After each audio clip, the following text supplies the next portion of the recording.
Graham Watson is one of the most legendary cycling photographers of all time. His career spanned the sporting careers of the likes of Bernard Hinault and Greg LeMond, right through to modern day greats such as Chris Froome, Nairo Quintana and Fabian Cancellara. In fact, he started all the way back in 1977, and it was a photograph of Eddy Merckx on the Champs-Élysées which really caught the attention of the cycling press. And he only finished his career at the beginning of 2017.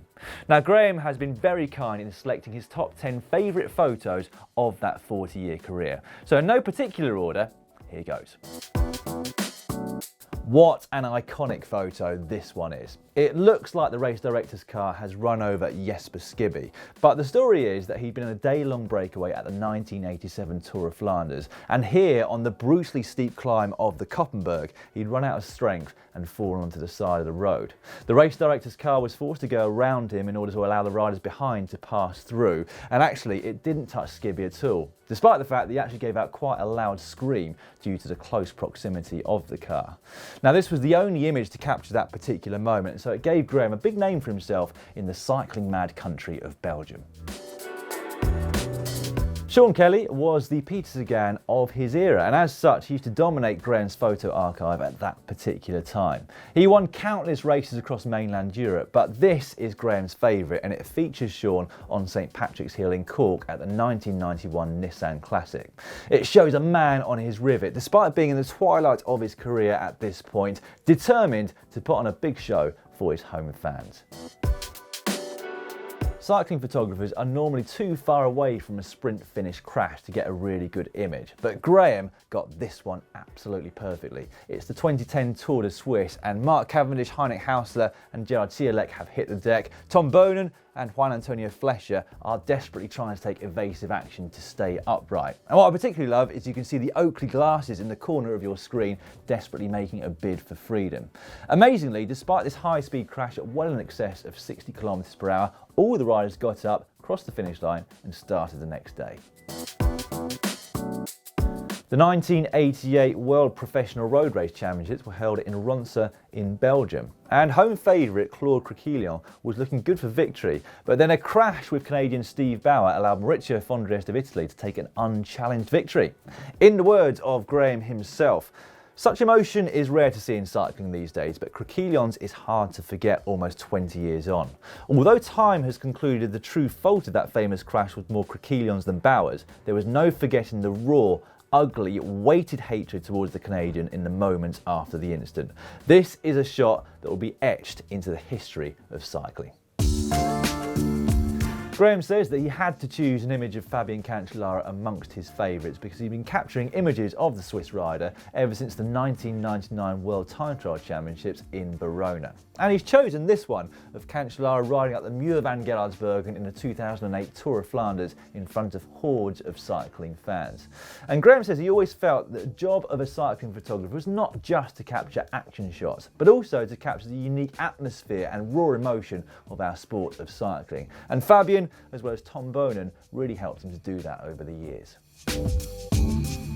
The modern era has been predominantly dry for the Tour of Flanders, but Graham has seen his fair share of wet and muddy editions.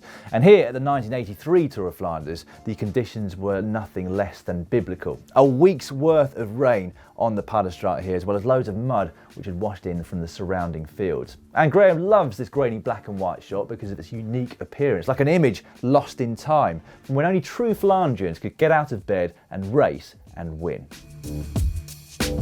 Taken on a wet alpine stage of the 1991 Tour de France, this image perfectly captures the great Miguel Indurain. His statuesque body seemingly immune to the sweat and grime attached to most other riders.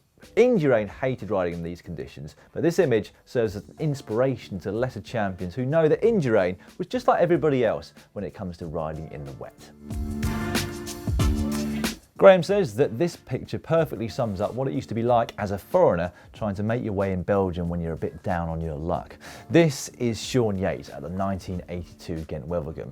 And Yates was a dominant amateur rider, but it took him a lot of time and a lot of hard work to finally make his way in the pro ranks. And it's the less glamorous side of the sport that often provides the best pictures. This picture of a sprint finish at the 2016 Paris-Nice is a throwback to the days of old, when argy-bargy and physical contact was part and parcel of sprint finishes. Bouhanni is obviously a rider with a chip on his shoulder. He doesn't have many friends in the peloton, but cycling needs people like him, for good or for bad. Thankfully for the Frenchman though, Michael Matthews had the incredible skill to remain upright, and in fact it was the Australian who was ultimately handed the victory after Bouhanni was later disqualified by the jury. Despite being in no particular order, this is Graham's favourite photograph from his 40-year career. It is Bernard Hinault and Greg LeMond on Alpe d'Huez back at the 1986 Tour de France. Manual focus, manual exposure and manual flash composition, and taken at the side of the road because Graham at the time had no access to an in-race motor. This was Greg LeMond's breakthrough year where he overhauled the great French champion. And in the days of no helmets and no shades, the pain, concentration, motivation and determination is plain for us to see. And in Graham's own words, this is two gladiators going about their work in true sporting glory. Well, we hope that you have enjoyed looking through those famous photographs just as much as we have. All that remains for me to say is a huge thank you to Graham Watson for allowing us to see them and also giving us the backstory behind each one. If you have enjoyed it, please give us the thumbs up just down below, and if you're yet to subscribe to the Global Cycling Network, please do so by clicking on the globe. Now, two videos which we thought you might be interested in off the back of those photos. In the top corner up there is the iconic climb of the Koppenberg, the famous and brutally steep cobbled climb in the Tour of Flanders, and in the bottom corner is the iconic climb of Alpe d'Huez.